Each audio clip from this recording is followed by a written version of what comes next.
Welcome back to the Climate Deniers Playbook. I'm Rollie Williams. And I'm Nicole Conlan. And we got 3 dogs in the office. The ideal way to record a podcast. Harmony! You soundproof the office, and then you add 3 rogue goblins into the mix, and you got yourself a podcast. You know what? This is just the life we're living, and we like to live real, like my tattoo says. Live real. Roll for life. Live real. Roll for life. Rollie is making fun of me because I used to date a semi-professional rollerblader who had a tattoo of rollerblades that said roll for life on it. Yeah. That's also, not a joke. The semi-professional had big quotation marks around it on his resume. He got stickers. That's true. You guys, we're back. It's season 2, episode 0. Mm-hmm. And what does that even mean, Nicole? Well, Rollie, it means that we're going to give a little preview of this season. We're going to talk about a funny clip that you found, and we're going to answer some Patreon questions. We might not do any of that because I'm about to take a bone away from Nicole's German Shepherd. And that might be the end. That might be the last thing I ever do. So if it cuts out and it's an ER scene, then that's what happened.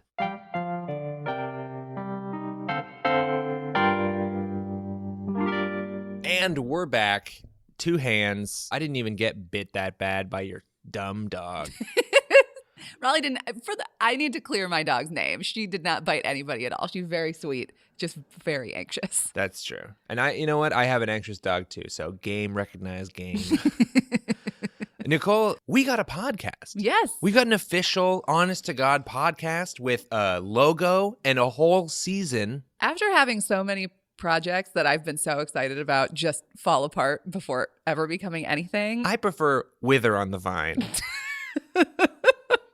I'm very proud of us for having a full season of a podcast and now a teaser for a second season. That's right. And not just any podcast, Nicole. We got on a couple of charts. Uh-huh. I think at one point we were like top 30 in the Netherlands comedy podcasts. Rollie, we were top 30 in America's comedy podcast. Who gives one honk about America, Nicole? The Netherlands is the market you want to break into. Yeah, because they're listening to a lot more podcasts because they're walking everywhere, biking right. everywhere. Yeah. In a car, podcasts simply do not work. It's too loud. But yes, that is true. And we didn't get on that list. The listeners listening to it put us on the baby. list. So thank you so much if you're out there, listeners. And double thank you if you're a listener who joined the Patreon page. That's so cool. There's a literal Patreon community for this podcast. And I'm blown away. And I just wanted to say thank you so dang much. Crazy. Anytime somebody pays legitimate currency for something that I have done, I am always shocked and flattered. And look, Rollie, as a woman on the internet, I learned long ago not to read the comments. Don't read the comments. But let's read some comments. All right. Let's see what if you're a new listener, this is what the world has to say about our podcast. And if you're a new listener and you decided to start with the season 2 teaser instead of listening to any of the episodes from season 1, interesting choice, my friend. I like your style. Look, I welcome them no matter what episode they start with. Oh, don't high road me. I also welcome them. I welcomed you first. I welcome more. I double welcome. Harder. Okay, let's read some of these reviews. Sounds great. Okay, this first one is from Vipswarb to Brapfulgrek from Sweden. Fantastic. 5 stars. Oh. Thank you for this podcast. I love it. It's both informative and funny. With love from Sweden. That is so nice. Thank you. Vipswarb. Is this really the name of this person? I can't imagine it's a real name, but I know so little about Swedish that it could be. All right. This is from Amy Went Out in Great Britain. Okay. Amy went out. Amy went out. I don't know where Amy is. She done went out. Amy went out. All right. I like the subject matter and the thoughtfulness of the podcast, but I think the guy talks too much compared to his co-host, and I'd prefer a more even split. Wow. Okay, note taken. 4 out of 5 stars. And the title was Good Stuff Needs Less White Guy. Amy went out because she was tired of hearing you talking. Amy done went out to find another podcast. What does respect its other hosts. I'm sorry. You know what? Amy went out. This is a review I will take to heart because I believe it comes from a place of honesty, and I will try to let Nicole talk a little more. And what I'll do when I'm letting Nicole talk a little more, I'm going to try to set her up a little bit better because she just like struggles a lot when I do like when I just like leave it to her, and so I just like I'd like to add. Well, I do have to set up when. Sorry, Nicole. One sec. And I'm just gonna make sure that I'm like leaving space for Nicole. Sure, and moments. just piggybacking off in of Nicole's that. moments when she has her moments. Meanwhile, I'm gonna try to steamroll Let's Rollie. do one more comment here, and and I'll do that comment. Amy done went back out From Fexy3254 from the Czech Republic. My favorite chill session. Oh my gosh, how much I love this podcast. Here from the Climate Town, and I am not disappointed. Keep it up and add more episodes. 5 stars. Well, Fexy3254, you're in luck because this is the first new episode of what will be a new season. All right, Nicole, enough about dusty old season 1, which you can still go back to and is all completely relevant. So if you want to listen to that, please go do that. I'm sorry I called it dusty. Let's talk a little bit about what people can expect from season 2. I think we're finally going to crack this code. I think we're going to finally debunk all of climate denial in season 2. Yes, Rollie, we are going to challenge all kinds of new climate disinformation myths like we can just plant trees. And are there just too many people to stop climate change? You know, electric vehicles are just as bad as gas cars. I don't know if you know this, Nicole, but it's not always sunny in the nighttime. Solar panels can't possibly work. And Rollie, I'm going to own up, and I'm going to do a whole episode about a piece of climate disinformation that tricked me. Oh, baby, I cannot wait I'm to hear so that one. smart. You are really smart. I can't believe that happened. I'm going to say this for real. Nicole, you're very smart. Oh, thank you. Know You this? turned my bit into an earnest compliment. Well, I'm pretty good at it. Man, that is a lot of episode topics. I wish those episodes were already out because that's going to be a lot of work for us to do. Tell me about it. And I am anxious about it. Okay, Nicole, I saw a clip that I was trying to slot into one of the episodes, and it just didn't fit, but it was too perfect to not play at some point on this podcast. And you know what? This is the perfect place for that clip. Ooh, I can't wait. So I'm just going to have you cold react to it, and it features your favorite guy. This is Tucker Carlson from this year on his... 2024? 2024. Oh, wow. On his X.com show. We often refer to our main sources of energy as fossil fuels. Oil, natural gas, coal, they're fossil fuels because they come from fossils. Okay. Sure. No beef there. Organic material, forests, jungles, plankton, dinosaurs. What if the next hour was just him listing Listing off different kind of other fossils? dinosaurs? Trilobites, Stegosaurus. Pokemon. Also, real quick, it's not really dinosaurs, it's like peat. Yeah, right? It's like ancient organic peat. matter, ferns and shit. Yeah, it's mostly plants. I'm sure there's some dinosaurs in your gas tank, but it's like peat. I played bass for dinosaurs in your gas tank. I'm sorry. Yeah, no, it is not dinosaurs, but dinosaurs are the most like photogenic of the things that we explode to make our They're cars the Cindy go. Crawford of fossils. Well, yes. I also have a note here to update your references, Nicole. But yes. They're the Bella Hadid of fossils. Too far. Bring it back. All right, Naomi Campbell, she's still working. Too far back. She's still working. I don't care. She's still working as a grandmother. Kaya Gerber. Wow. I don't know who that is.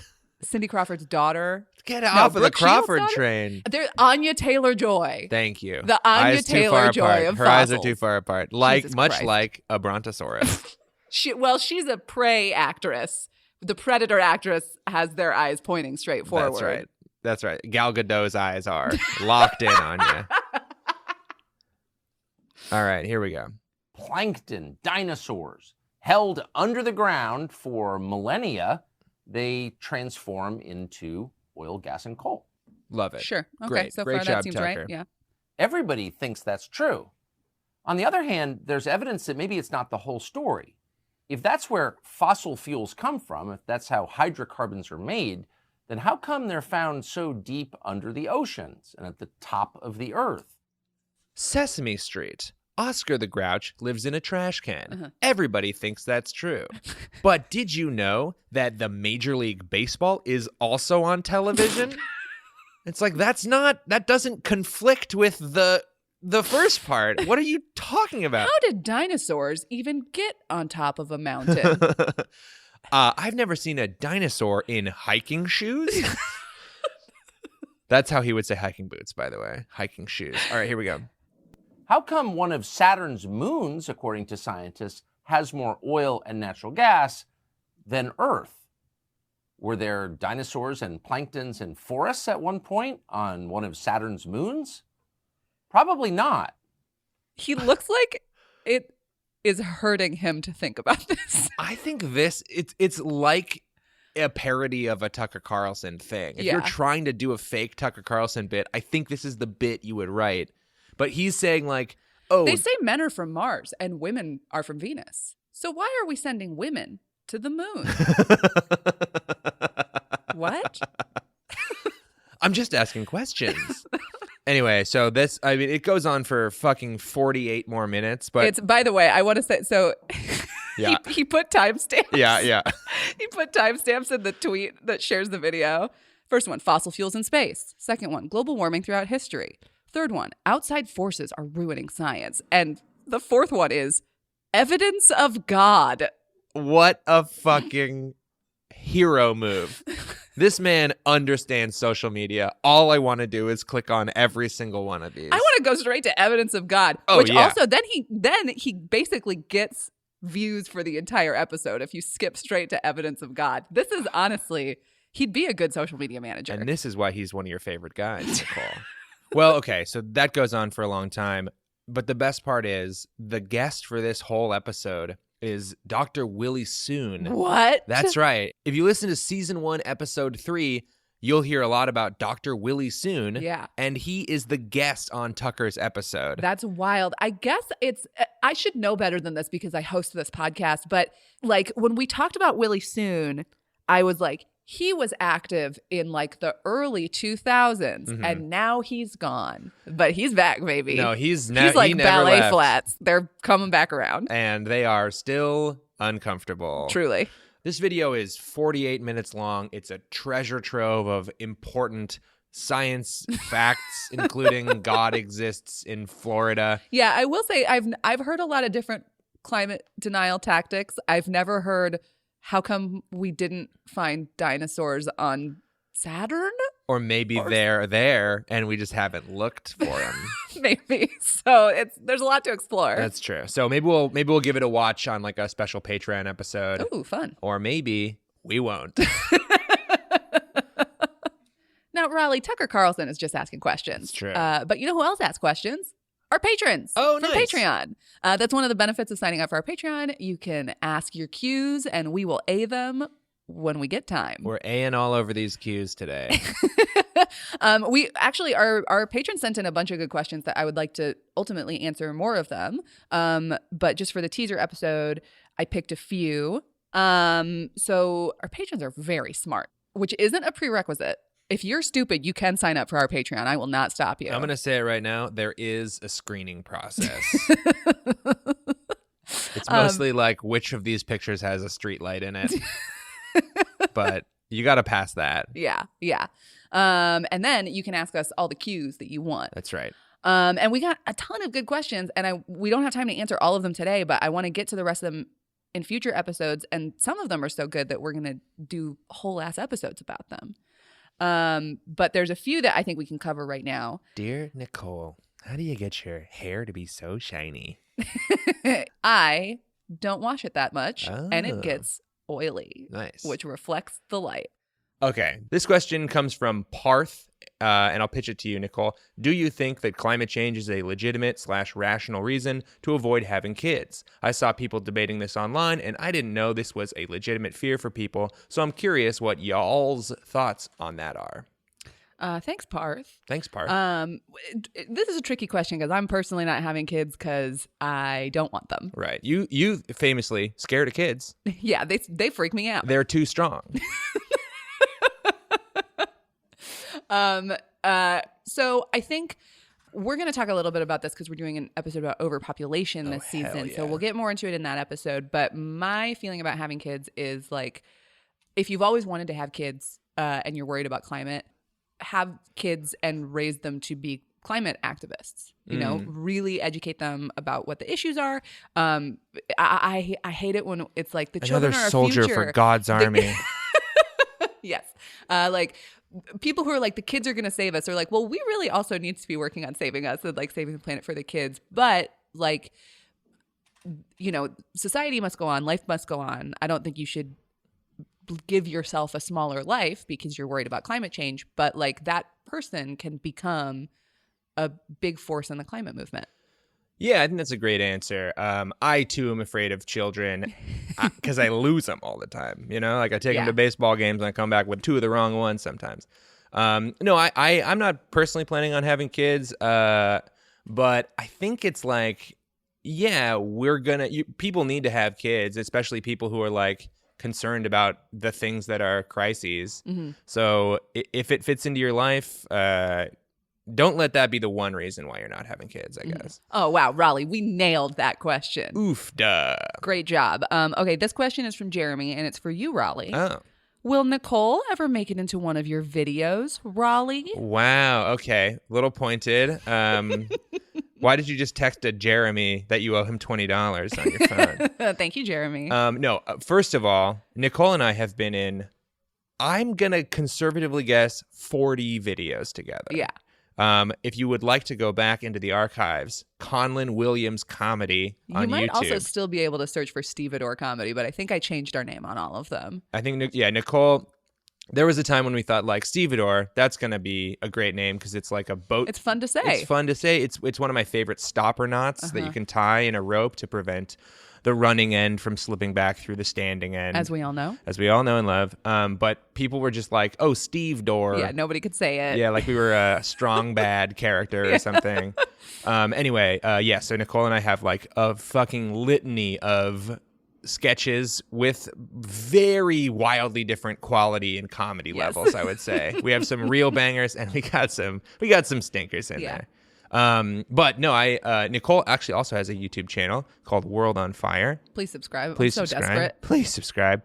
And I think you will see Nicole in an episode of Climate Town at some point. Yeah, there will be a crossover episode. Yeah. But you'll never see Rollie on my YouTube channel. Right. It'll be like I'll be like Wilson from Home Improvement. Just the top of my face. Topical. Yeah. Thank you. Wait, is that topical? No. Oh, okay, got it. I was like, did he die? Like, okay. All right. I mean, he may have. I have no idea. All right, Nicole, this question comes from Carter. Now that you've been through the master's program in urban planning, did it have as much of a focus on environmental issues as you might have hoped? Is it a field in which you believe a difference can be made compared to something more general such as environmental science? Thanks. Thank you, Carter. Short answer is yes, it did have a focus on environmental issues, but maybe not in the way that you'd think. My focus was on transportation, and largely public transportation and active transportation. And Nicole was late today. That's not true. I was here right at 10:30. I'm okay. I believe it. I believe it. Big wink. Okay. The focus was on public transportation and active transportation, where the baseline assumption was getting more people out of cars and onto trains or onto bikes or on their feet is good for the environment. So we didn't talk about the environment necessarily. It was just like, as we're pursuing these goals, that is good for the environment. I also have a certificate in sustainable land use, and that obviously did have a focus on environmental issues. I do think that it's a field where a lot of change can be made. The reason that I left the field is because Los Angeles is like a uniquely frustrating place to do urban planning. Plus, you hit that guy on a bike. Yeah, I had to leave. Yeah. I do think it's a field where somebody can make a lot of change, particularly somebody who maybe doesn't have the bandwidth to go back to school, because you can always go to community meetings and stuff. It's something that's like the entry level is fairly low and the potential for environmental benefit is very high. Awesome. In my opinion. And remember, Nicole began that sentence with, the short answer is. The long answer is a 2-year master's degree. Rollie. Yes. So we got a bunch of questions from somebody named Zizeni. Oh, okay. I guess is how you pronounce that? Zizine. And so many questions that we can't answer them all right now, and some of them overlap with future episodes. So I'm just going to ask you a couple. Lay 'em on me, Zazzini. Okay. As we transition away from fossil fuels, won't the lower demand drive prices down? Yes. Yeah. That is going to be another real speed bump to hurdle over, where because demand drops and now fossil fuels are cheap again, they're going to be the cheap option. People are going to want to use them because they're the cheap option. So there's going to be another, it's like the death throes of an orangutan, where like orangutans get really cheap. If you, yeah. I mean, if you priced out orangutans these days, unaffordable. No, I remember in the book, The Princess Bride, Prince Humperdinck is actually kind of a beefcake and like fights orangutans. Really? Yeah, it's crazy. Wow. It's an amazing book. I can't believe they took that out of the movie. I got to say, book is better than the movie. Interesting. Controversial. Okay, maybe I'll read it.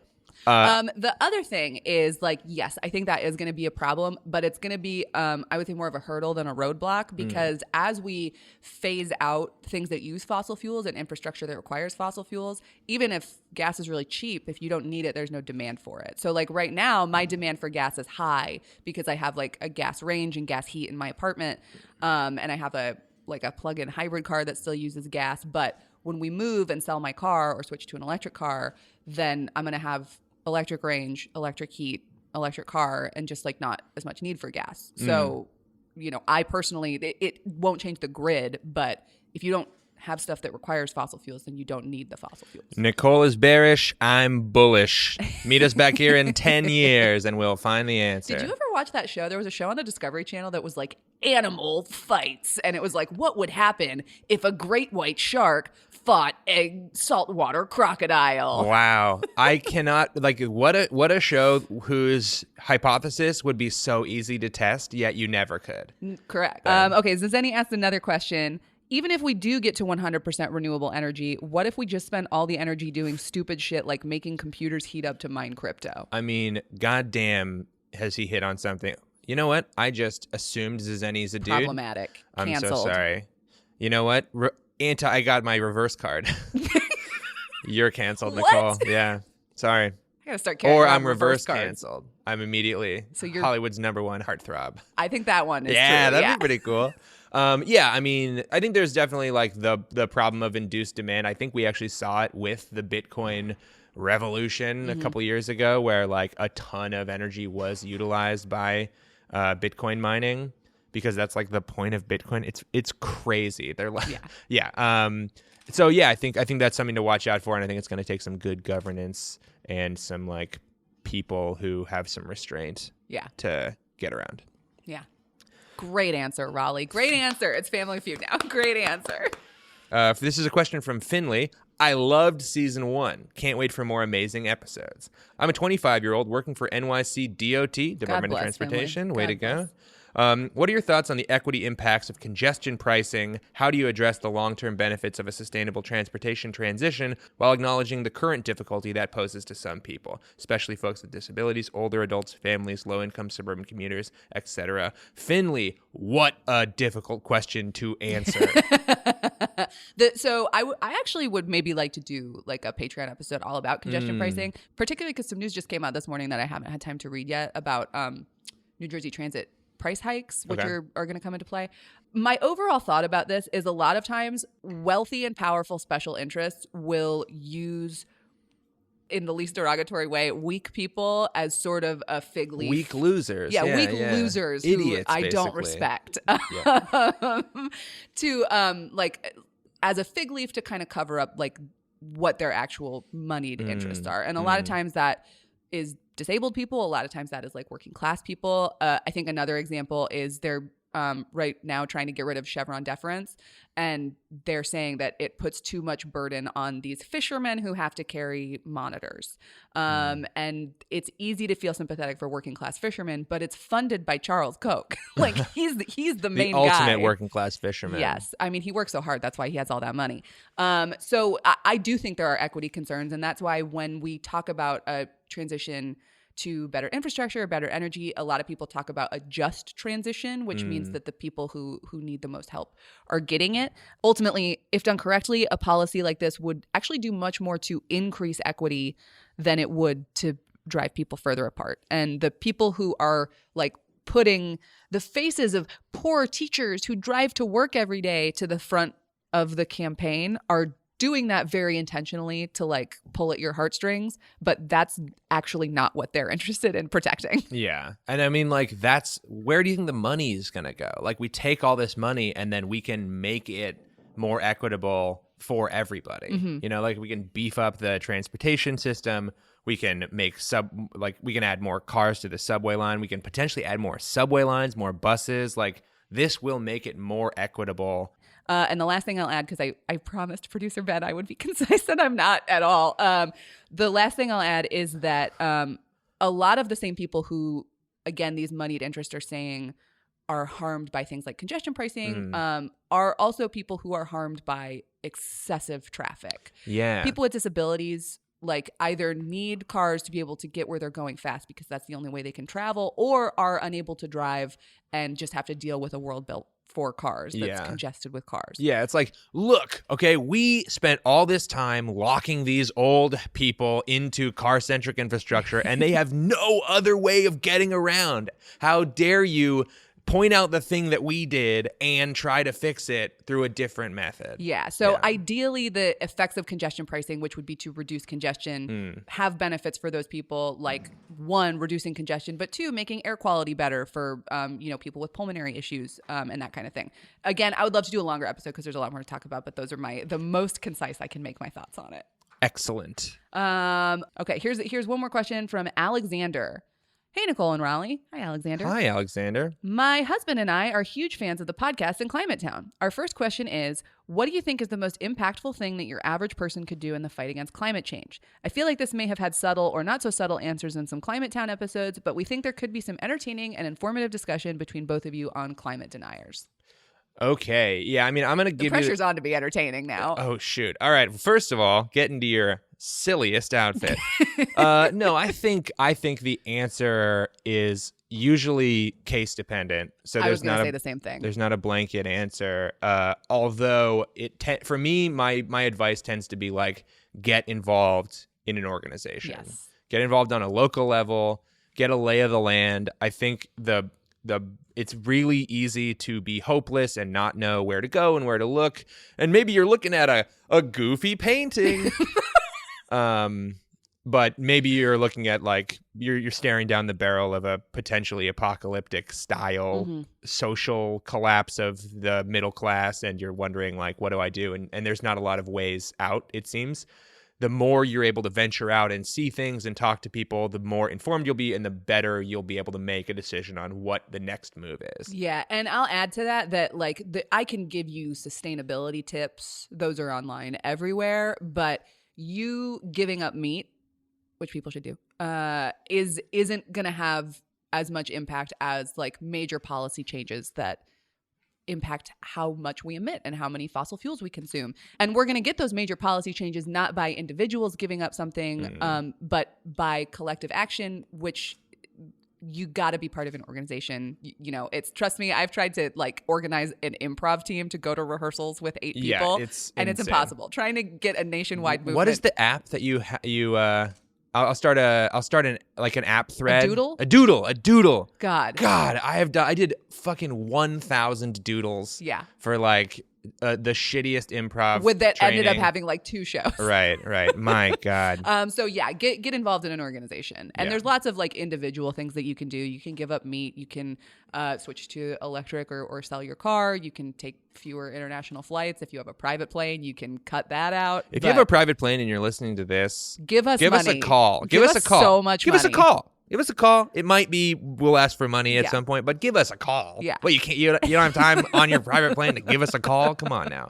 Yeah, I think like they're all there. Like Nicole said, there's like Instagram posts that are like 8 things you can do to reduce your carbon footprint. If the first 7 aren't like immediately get involved, organizing on a local level with eyes on like figuring out how to regionally change policy so that you decarbonize a lot more than just your personal carbon footprint, that's probably not a great list to be taking to heart. Yeah, agreed. In America, we're like an individualist country. Hey, Nicole, I got 40 acres and I got 2 stallions and a bunch of cows. Raleigh's wearing 2 cowboy hats right now. And he's wearing 80 gallons worth of cowboy hats. You can't see I'm sitting on. It's my chair. Anyway, like we're very like individuals first, like my way or the highway. So we look for solutions that are very like single person focused. And also that's what sells. And also that's what keeps policy off of corporations is if like people are concerned that they themselves are the problem. And if I can just police myself hard enough, I can get us out of this problem. That will never happen. That is not a path to success. We actually have a Climate Town episode about the BP. I was going to do that. I was going to say, for more information on this, you can check out Climate Town's video on your carbon footprint. Oh. The very first one. Very first one. Yeah, that is the very first one. Yeah. Somewhere there's like the prototype version of that I showed at a Inconvenient Talk show. Really? Yeah, maybe I'll try to clip Patreon. it out and put it on Patreon. Yeah. It's just worse.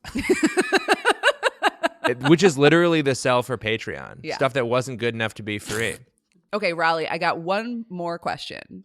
And this comes from George Soros. Oh, great. And George Soros says, keep up the good work, guys. Also, can you cash that check from the other day? I've been trying to balance the books around here. Imagine if George Soros was balancing his own books.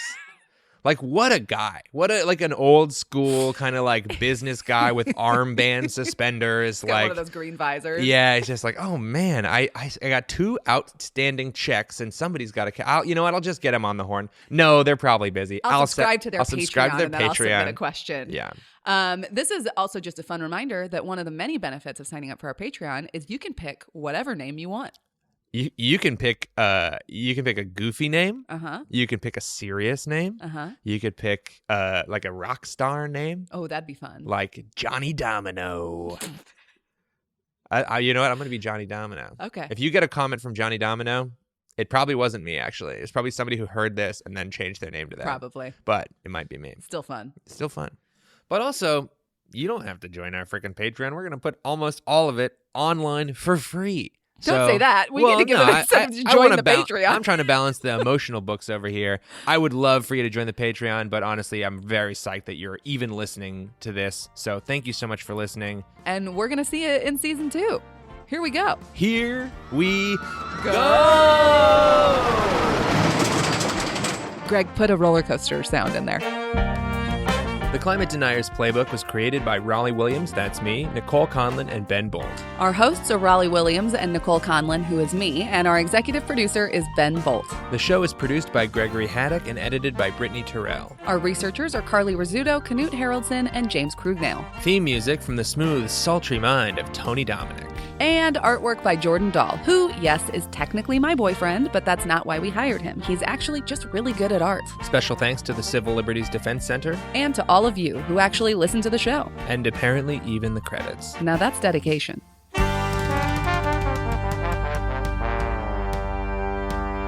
So why are we sending women to the moon?